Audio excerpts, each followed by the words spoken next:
How many of you have heard that old joke? Hey, doc, it hurts when I do this. The doctor says, well, don't do that.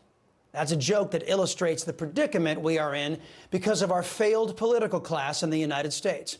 America needs to get unstuck from stupid. That's my plea in today's preamble.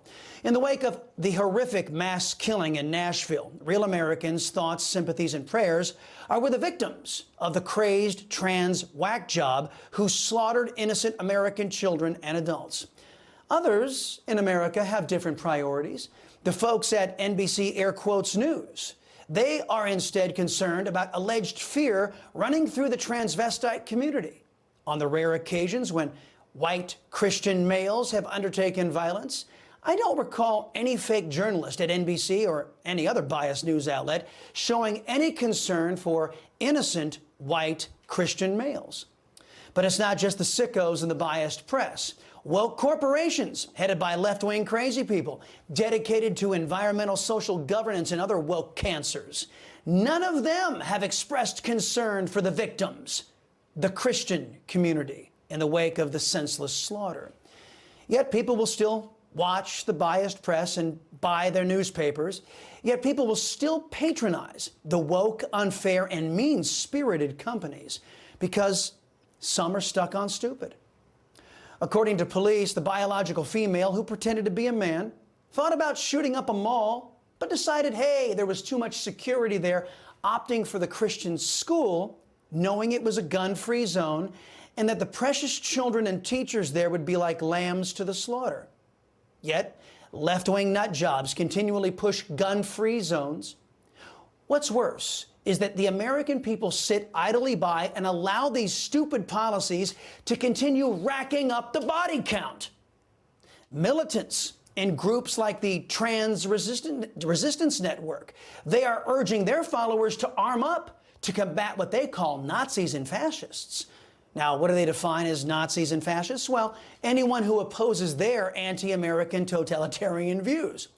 Twitter, by the way, is censoring those who are trying to sound the alarm about the impending left-wing violence. Instead, Twitter is banning our friend Michael Knowles. Knowles posted a Bible passage that led another friend, Matt Walsh, to ask Twitter CEO Elon Musk to reinstate Knowles, and that led me, your liberty-loving Latino, to ask the question of Musk, quote, have you been able to identify and expunge all communists from your company, end quote. As you know, communists reject all faith in God. We're used to this type of unfairness from leftists on Twitter, but it's a new phenomenon to get that same standard from the Department of Injustice and their FBI. America has watched as the government has issued warning after warning about veterans, about active duty service members, about Christians, but not a peep from the FBI warning the public of the possibility of more Antifa Marxist violence. Yet, our representatives continually dedicate taxpayer dollars to funding the injustice being dispensed by big and unaccountable government. Back to Nashville, where Audrey Hale, a biological woman, slaughtered 6 innocent people. Police admitted yesterday, quote, we've determined that Audrey bought 7 firearms from 5 different local gun stores here legally. They were legally purchased. 3 of those weapons were used yesterday during the horrific tragedy, end quote. Audrey Hale, my friends, fully complied with all of the gun restrictions that Democrats and milquetoast Republicans promised were going to keep you and yours safe. Just give up your rights, they said, and you will be safe. Now, how's that all working out for you? What's true is that these restrictions have done 3 things. They have increased government's power, they have decreased American citizens' rights, and mass shootings have only increased. Texas Senator John Cornyn betrayed his state and every American when he joined with the Democrats to steal Americans' right of self-defense, culminating in the Nashville tragedy. Cornyn joined all Democrats and weak Republicans like Liz Cheney, Adam Crying Kinzinger, Tony Gonzalez, Mitt Romney, and Mitch McConnell in giving Americans the illusion of safety, an illusion that was dispelled with gunfire from the trans killer in Nashville. But John Cornyn and the others were patted on the bum by Kentucky's betrayer, Mitch McConnell, and Joe Biden. So I imagine that in the minds of these so-called Republicans, the carnage was worth their reward. Speaking of Joe Biden, the occupier of the Oval Office went to North Carolina yesterday with your constitutional rights in his sights. The man who opinion polls show is compromised mentally and by our communist enemy has been fond of saying that back in the colonial era, Americans were not allowed to own cannons. That's a lie.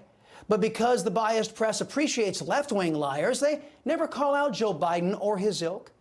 But Joe Biden continued to lie to Americans in an effort to steal your rights. You're, quote, you're not allowed to go out and own an automatic weapon. You're not allowed to own a machine gun. You're not allowed to own a flamethrower. You're not allowed to own so many other things. Why in God's name do we allow these weapons of war on our streets and in our public schools, end quote. That's what Joe Biden said.